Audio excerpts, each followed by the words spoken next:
Beloved, listen to me very carefully today, because what I am about to share with you is not an ordinary teaching. This is a revelation that came to me in the early hours, when the heavens were still dark and the earth was still quiet. The Bible tells us in Psalm 5, verse 3, "My voice shalt thou hear in the morning, O Lord. In the morning will I direct my prayer unto thee, and will look up." Do you understand what this means? Before the sun rises, before the enemy wakes, before the cares of this world flood your mind, before the bills and the debts and the worries come knocking on your door, God is waiting for you. He is waiting in the silence of the dawn to release something over your life that the daylight hours can never give you. There is an ancient Hebrew psalm, a prayer prayed by King David himself, a man who went from a shepherd boy with nothing to a king whose storehouses overflowed. And when this psalm is spoken before sunrise, with faith, with a believing heart, heaven begins to move on your behalf.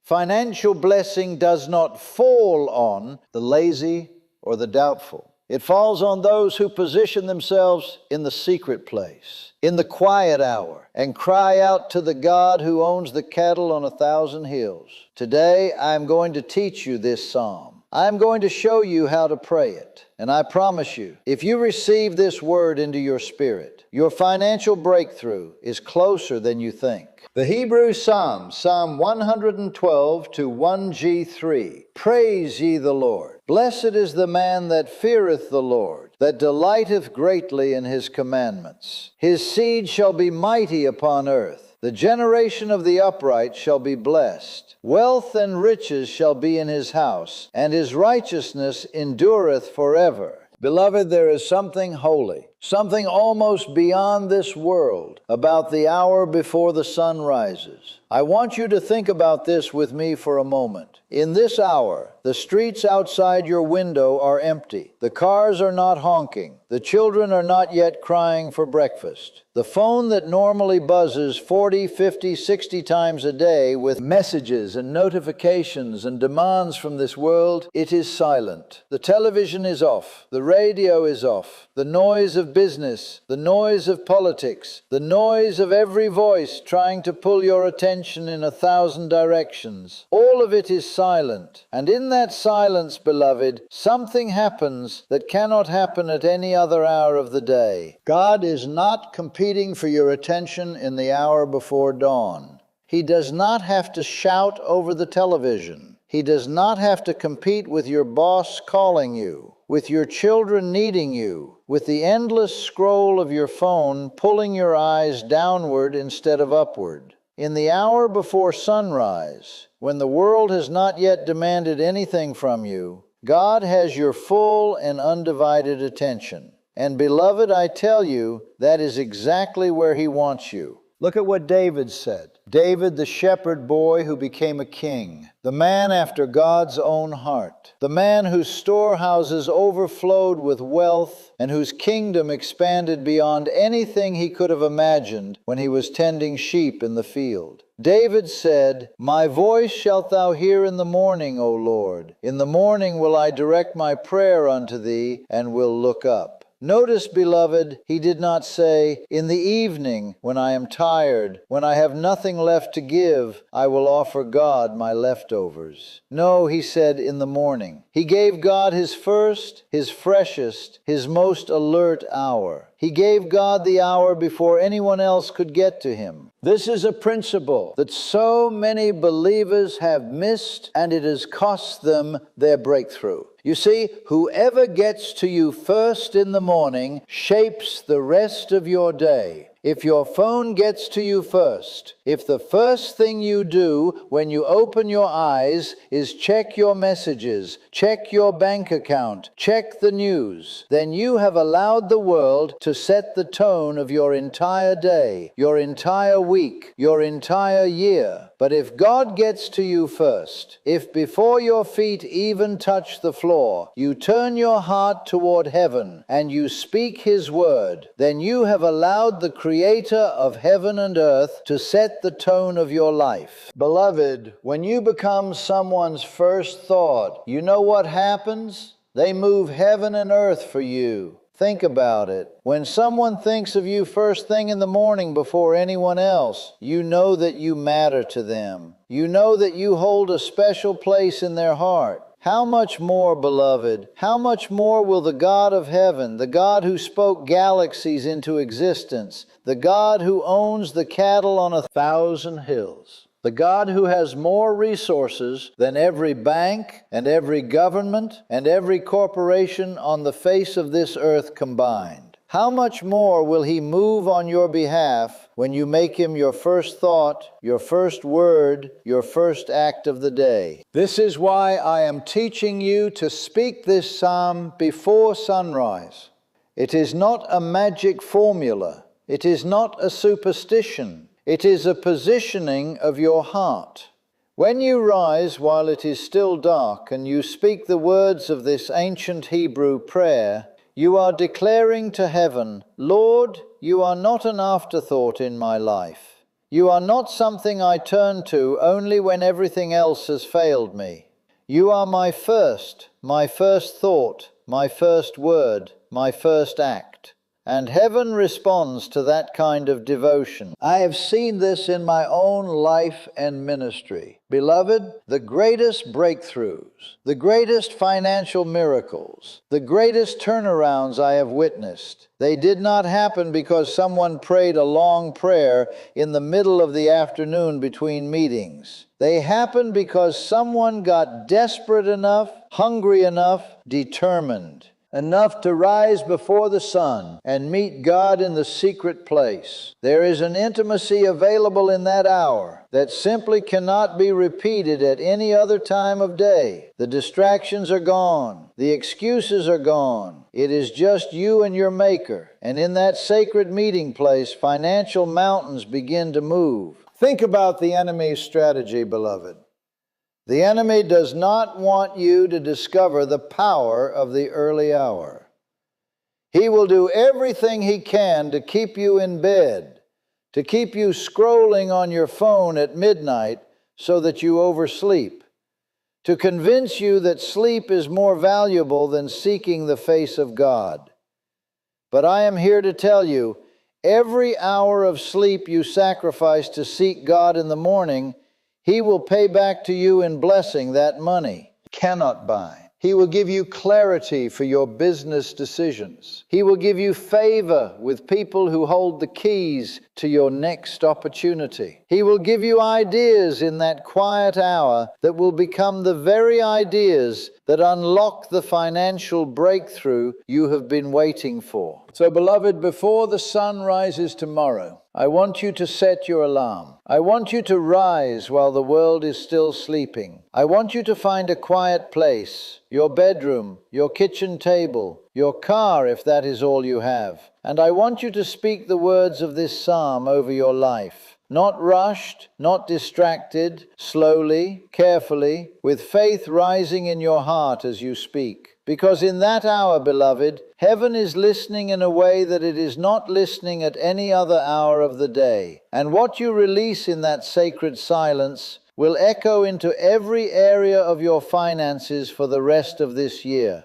Beloved, I want you to look very closely at the words of this psalm, because there is a phrase in it that so many people read past without understanding its true weight. The psalm says, "Blessed is the man that feareth the Lord." Now, when many people hear the word fear, they immediately think of something negative. They think of a slave cowering before a harsh master, terrified of being beaten. They think of a child hiding in a corner, afraid of a father's anger. And beloved, if that is what comes to your mind when you hear the fear of the Lord, I want to correct that image right now, because that is not the fear the Bible is talking about. The fear of the Lord that David speaks of in this psalm is not the fear of a slave. It is the fear of a beloved child who so deeply loves and honors their father that the very thought of grieving him breaks their heart. It is the fear of reverence. It is the fear of awe.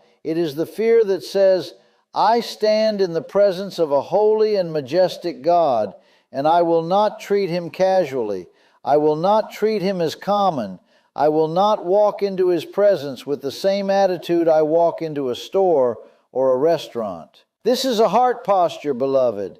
And it is this heart posture, this reverence, this awe, this holy respect that opens doors in the spirit realm that arrogance and entitlement can never open. Think about this, beloved. How many people do you know who approach God only with demands? God, give me this. God, I need that. God, where is my breakthrough? God, why haven't you blessed me yet? There is nothing wrong with bringing your needs to God. He invites us to do that. But when that is the whole of your relationship with Him, when there is no reverence, no awe, no honoring of who He is, then you have reduced the Almighty God to nothing more than a vending machine. You put in a prayer, you expect a blessing to fall out. And if it does not come fast enough, you get angry and you walk away. Beloved, that is not the posture of someone who fears the Lord. That is the posture of someone who wants what God has, but does not want God Himself. But watch what happens when reverence enters the picture. When you come before God not with a demanding spirit, but with a humble and broken heart. When you recognize that you are standing before the one who spoke the universe into existence with nothing but His voice, the one who set the boundaries of the ocean and told it this far and no further, the one who knows the number of hairs on your head and the number of stars in the sky. Something shifts. Your prayers change. They stop being demands and they start being worship. And beloved, worship moves the heart of God in a way that demands never can. Malachi 3:10 tells us that God says, "Bring ye all the tithes into the storehouse, and prove me now herewith, saith the Lord of hosts. If I will not open you the windows of heaven and pour you out a blessing, that there shall not be room enough to receive it." Notice, beloved, these windows of heaven do not open automatically for everyone. They open in response to a particular posture, a posture of honor, a posture of obedience, a posture of reverence. When you fear the Lord, when you honor Him with your finances, with your time, with your worship, with your obedience, you position yourself to receive a blessing so overwhelming that you will not have room enough to hold it. I want you to understand something, beloved. The windows of heaven do not open for the proud. Pride says, I deserve this. I have earned this. Give it to me now. But reverence says, Lord, I am unworthy of your blessing, and yet I trust in your goodness and your faithfulness to provide for me according to your word. That kind of humility is rare in this generation, but it is exactly the kind of heart that heaven responds to. Proverbs tells us that God resists the proud, but gives grace to the humble. If you want the grace of God flowing into your finances, into your business, into your household, you must approach Him with a heart that fears Him, not a heart that demands from Him. This is why, beloved, when you speak this psalm before sunrise,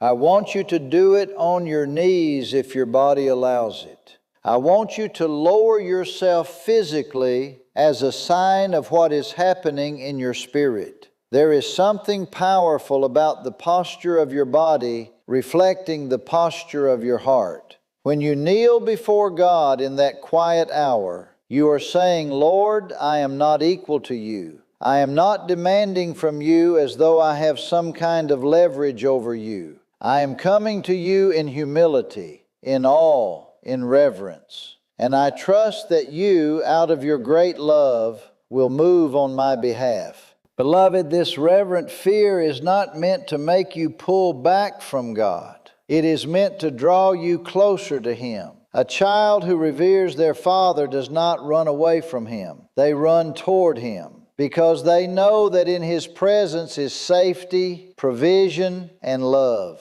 When you fear the Lord in this holy way, you will find that you do not feel distant from Him. You feel closer to Him than ever before, because reverence removes the arrogance that keeps so many believers at arm's length from the very blessings they are asking for. So, beloved, as you speak this psalm in the quiet hour before sunrise, examine your heart first. Ask yourself, am I approaching God with reverence, or am I approaching Him with entitlement? Am I honoring Him as holy, or am I treating Him as common? Because the windows of heaven are ready to open over your finances, over your household, over your business. But they open especially for those who fear the Lord, who delight greatly in His commandments, and who come before Him not with demands, but with humble and reverent hearts, ready to receive whatever He in His infinite wisdom and generosity chooses to pour out. Beloved, I want you to look again at the words of this psalm. His seed shall be mighty upon earth. The generation of the upright shall be blessed. Now I want you to slow down with me on this verse, because there is a revelation here that will change the way you pray forever. This blessing that David is speaking of was never designed to stop with one man. It was never designed to be a single generation's harvest enjoyed and then forgotten. This blessing was designed to flow like a river from one generation to the next and the next and the next, carrying financial provision, favor, and divine inheritance far beyond the lifetime of the one who first prayed it. Think about this, beloved. When you speak this psalm before sunrise, you are not simply praying for yourself. You are not simply saying, God bless my bank account today. You are doing something far greater. You are standing in the gap between the past and the future. You are declaring blessing backward over the struggles that tried to define your bloodline. And you are declaring blessing forward over children who have not even been born yet. This is generational warfare, beloved, fought and won in the quiet hour before the sun rises. I want you to consider how the enemy works, because understanding his strategy will help you understand why this prayer matters so much. The enemy does not simply attack individuals.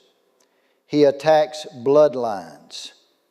He studies patterns. He looks at a family and he says, this family has struggled with poverty for 3 generations. Let me make it 4. This family has known lack and debt and scarcity. Let me make sure the children inherit this. Same spirit of lack that gripped their parents and grandparents. This is why you see certain families where poverty seems to repeat itself generation after generation. Not because they lack intelligence or effort, but because there is a spiritual pattern that has never been broken, never been confronted, never been prayed against. But beloved, just as curses and cycles of lack can be passed down through a bloodline, so can blessing, so can abundance, so can favor. This is exactly what David understood when he wrote this psalm. He was not simply thinking about his own wealth. He was establishing a spiritual inheritance that would flow to his children, to his children's children, to a generation of upright people who would carry the blessing forward long after he had gone to be with the Lord. This is why the psalm says, the generation of the upright shall be blessed. Not just the upright man, but the generation. The blessing is designed to multiply across time, not just across your one single lifetime. I want you to think about your own children right now, beloved, whether they are already born or whether you are still praying for them to come. I want you to think about your grandchildren, your great-grandchildren. the generations that will carry your name and your legacy long after you are no longer walking this earth. When you speak this psalm before sunrise, you are speaking a blessing over every single one of them. You are saying, Lord, do not let the financial struggles I inherited from my parents and grandparents continue into the lives of my children. Let this cycle stop with me. Let me be the generation that breaks the pattern of lack and establishes a new pattern of abundance. This is what I mean when I say wealth transfer. Beloved, it is not simply about you receiving a windfall, a bonus, an unexpected check in the mail. Though God can and does bless in those ways, it is about establishing a spiritual and financial inheritance so strong, so rooted in righteousness, that your children will not have to fight the same battles you fought. They will not have to claw their way out of debt the way you did. They will not have to wonder where their next provision is coming from the way you once did. Because you, in the secret place, in the hour before sunrise, stood in the gap and declared blessing over their future before they ever knew they needed it. I have watched this happen in ministry over and over again. Beloved, I have watched families where the parents grew up with absolutely nothing, no education, no resources, no connections. And yet, because those parents made a decision to seek God faithfully, to pray generational blessing over their children, those children grew up to become business owners, professionals, people of great influence and financial capacity.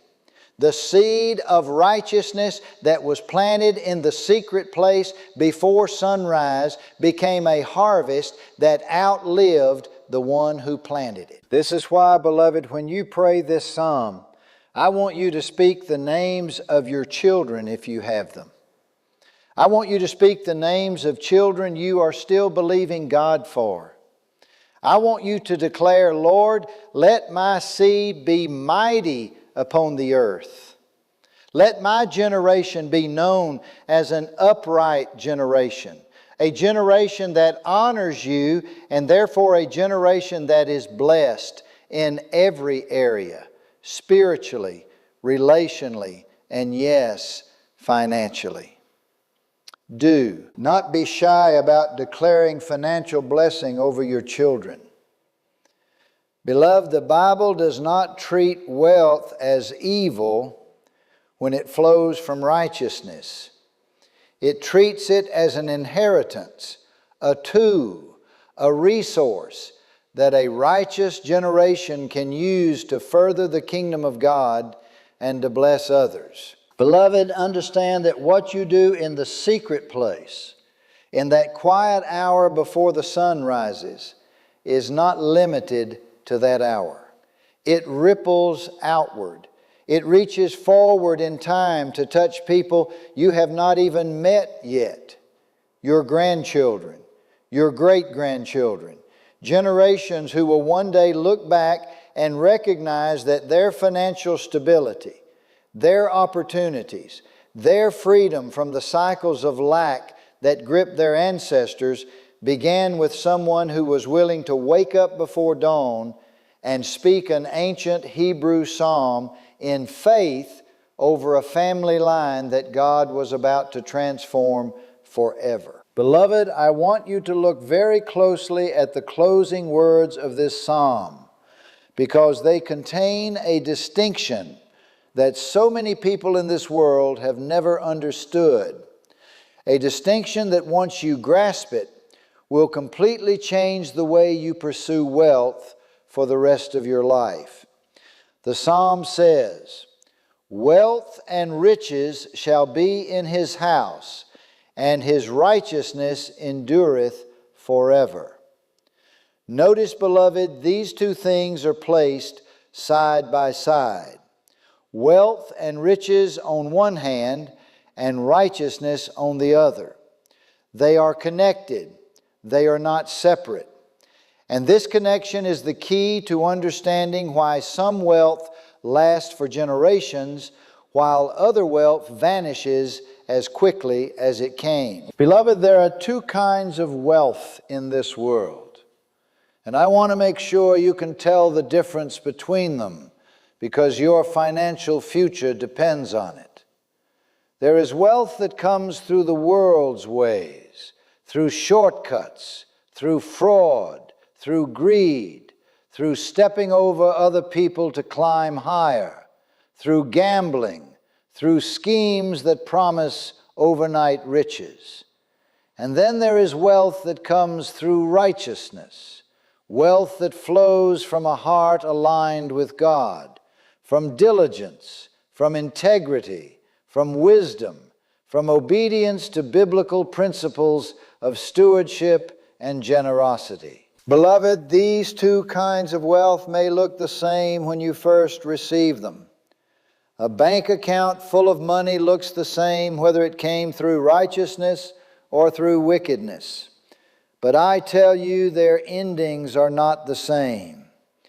The Bible warns us again and again about wealth that is gained through unrighteous means.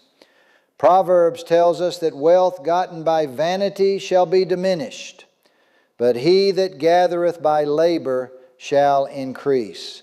Think about how many stories you have heard, beloved, of people who won the lottery, who came into sudden riches through no righteous labor or wisdom of their own.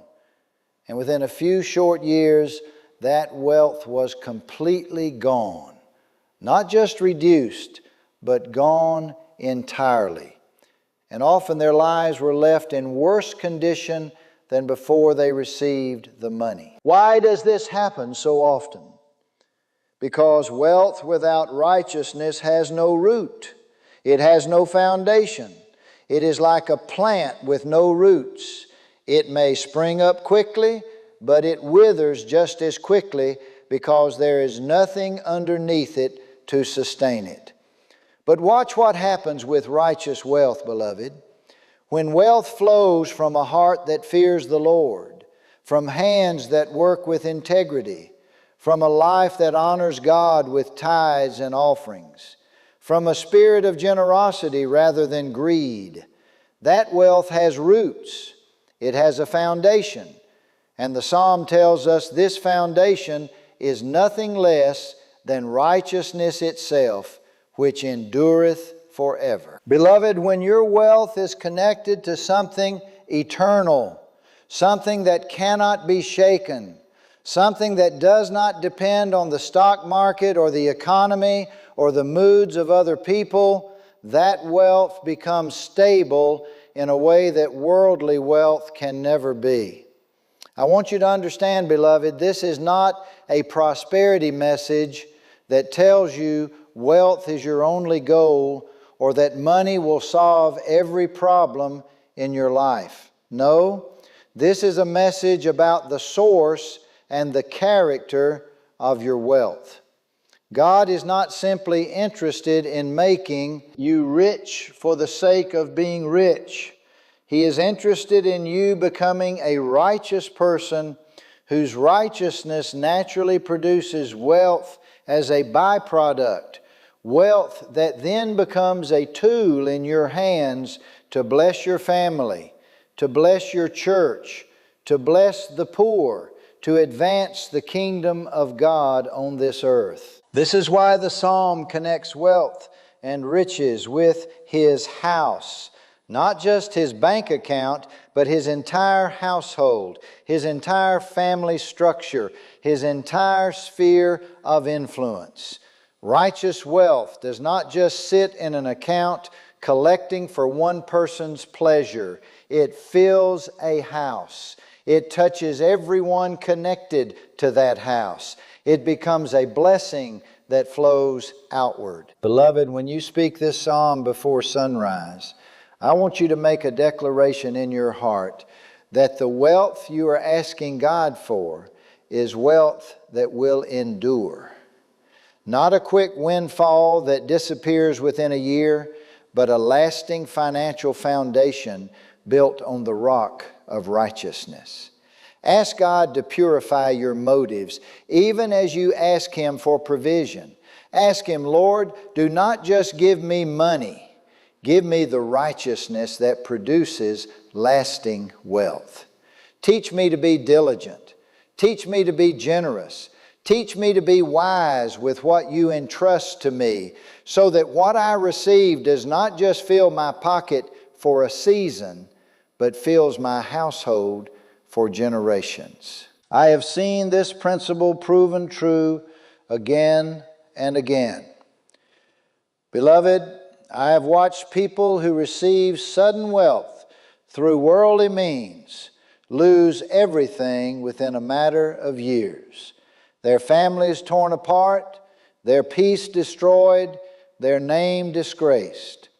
And I have watched people who build their wealth slowly, faithfully, through righteous labor and obedience to God, end up with households that were not just financially secure, but spiritually strong, families that stayed together, legacies that were passed down, intact from one generation to the next. This is the difference, beloved, between money and righteous riches.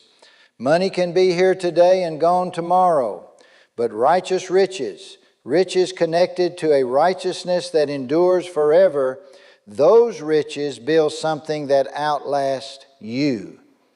So, beloved, as you rise before the sun tomorrow and you speak the words of this ancient psalm, do not just ask for wealth. Ask for the righteousness that produces enduring wealth. Ask God to align your heart, your motives, your work ethic, your generosity with His righteous standards, so that when the financial blessing comes, and beloved, it will come, it will not be a fleeting windfall that vanishes as quickly as it arrived, but a lasting foundation, a wealth that fills your house, that blesses your generations, and that stands firm because it is rooted in a righteousness that endures forever. Beloved, as we come to the close of this teaching today, I want you to hear my heart. This was not just a message to inform you. It was a message to activate something in you. We have walked through this ancient Hebrew psalm together. We have seen how the hour before sunrise carries a power that no other hour of the day can offer. We have seen how a heart that fears the Lord, not with terror, but with reverence and awe, opens the very windows of heaven over your finances. We have seen how the blessing you carry is never meant to stop with you, but to flow into the lives of your children and your children's children. And we have seen the difference between wealth that vanishes and riches that endure